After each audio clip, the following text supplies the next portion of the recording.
You know, O'Neill's Sea Odyssey is one of the best programs I've ever been involved in. The ocean is alive, and we've got to take care of it.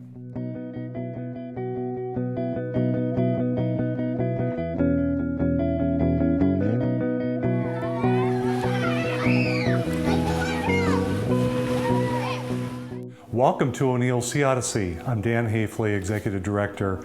We're an ocean-going science and environment program for 4th through 6th grade students. We don't charge money for the program, but we do require each class perform a service project to benefit their community. O'Neill's Sea Odyssey's mission is to provide a hands-on educational experience to encourage the protection and preservation of our living sea and communities. What follows here is a condensed version of our field trip on Monterey Bay, and we hope it is helpful to you and that you learn enough to want to protect the ocean that we all share. Now, let's get started.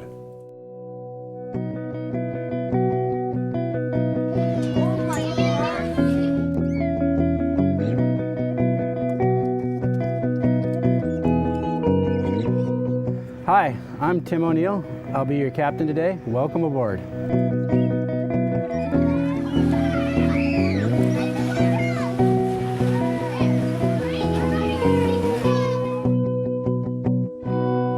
Hello, my name's Emma Hurley. I'll be your instructor today for Marine Ecology Learning Station. We're going to talk about the special ecosystem here in Monterey Bay, the kelp forest, and about interactions that happen with the kelp and our special animals, the sea otter that live here in Monterey Bay. We're also going to discuss how actions on land can actually end up hurting the animals and plants in the ocean. 80% of the pollution in the ocean actually comes from land. And we're going to talk about solutions that you at home can do to make a difference to help save our oceans. My name is Michael, and my question is, what is an ecosystem? An ecosystem has two parts. One of the parts of an ecosystem is a habitat. Who could tell me what a habitat is? It's a place where wildlife and life live. Very good. It's the home, an animal or a plant's home, right? Their physical environment they live in. Well, the second piece of an ecosystem is the whole community of living things that share that habitat. The different living things that live within them depend upon each other. Food webs, which you'll talk about with Keith, are part of ecosystems. My name's Elizabeth, and my question is, why do we have a marine sanctuary in Monterey Bay? Monterey Bay is a really special place because we have cold water. We're kind of in the middle of the state, right? So we have cold water from Northern California mixing with warmer water from Southern California.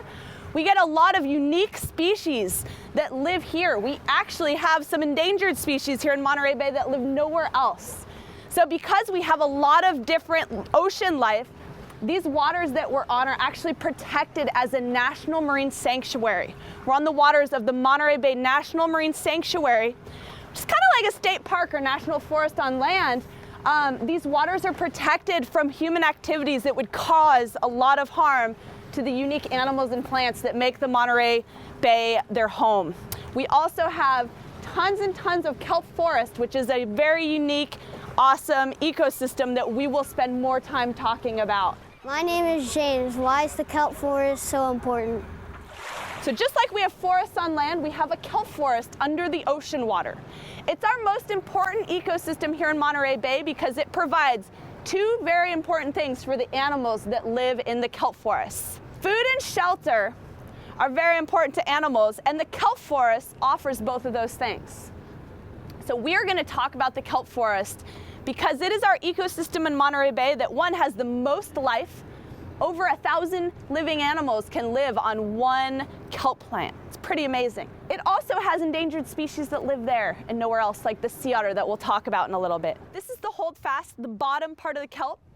This is basically its root structure. It has a holdfast instead of roots. This anchors the kelp onto rocks on the ocean bottom. And this is an awesome small habitat for small animals like marine worms, or a great place for fish to lay their eggs. You might notice as I pass this around, there's lots of little nooks and crannies for an animal to hide, to find protection, to find shelter. There are unique animals that live only at the bottom of the kelp forest. Animals like abalone, sea urchins, cabezon fish. Towards the surface of the water, you might notice a school of blue rockfish halfway up the kelp forest. You might notice a kelp crab walking around the leaves of the kelp, maybe 40 feet up the kelp plant. And then up at the canopy of the kelp forest, where the kelp hits the surface of the ocean, is the home of the sea otter.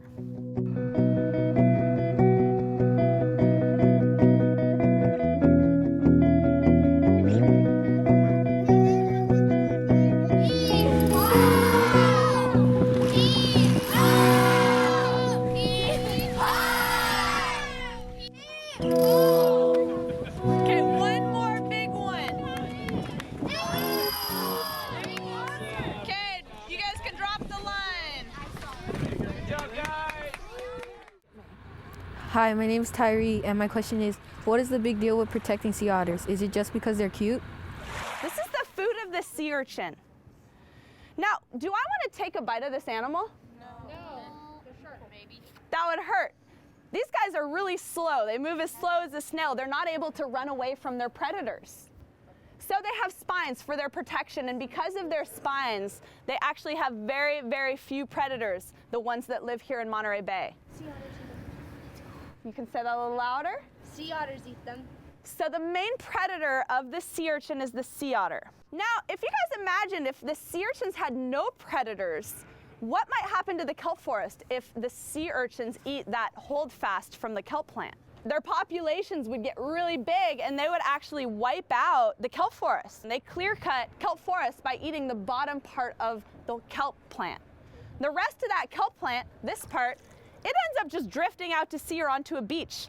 And there's no longer that unique habitat, that awesome protection and food for all the other fish and sea stars and sea cucumbers and sea snails and sea slugs that make that their home. Instead, there's a barren area filled with urchins. It's called an urchin barren. So why sea otters are so important for Monterey Bay is that they actually protect the kelp forest environment by eating sea urchins. So I know sea otters are cute, but they're actually really, really important animals. We call them a keystone predator. Keystone predator is basically the top predator in an ecosystem that keeps that environment healthy. So sea otters actually keep this whole ecosystem in balance, keeps it healthy, which is really important for all the other animals that make their home in the Monterey Bay. Hello, my name is Lucas. What can people do to protect the ocean environment? Anything on our roads goes with that rainwater through the storm drain and out to sea. Cars drip out little bits of oil on our roadways every day. And oil does not decompose. It's really harmful for ocean animals. Cars burn gasoline, chemicals and soot go up into our atmosphere, and also our power plants that make our electricity. This is a water sample that someone brought back for us from the edge of the Pacific garbage patch.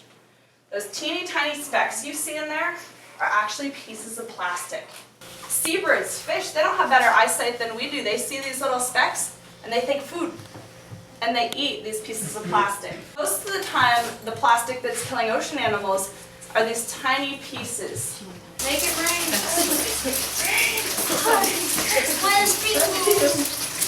Any ideas of things that we can do in our everyday lives that will help the ocean? It's how we live on land that really can affect our oceans. As you saw, all this pollution comes from land, right?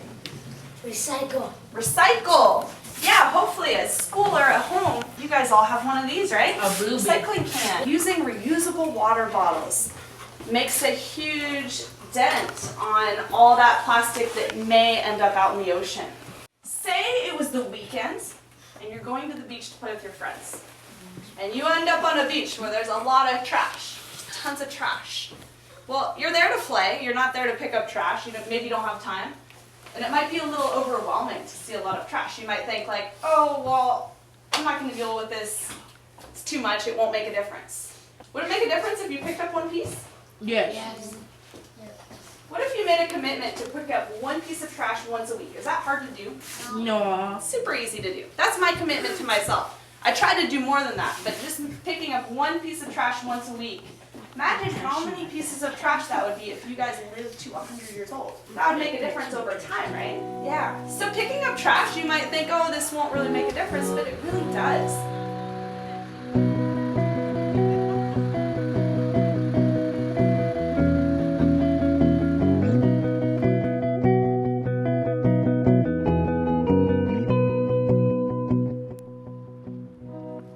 To learn more about our program, please go to o'neillseaodyssey.org. That's o'neillseaodyssey.org.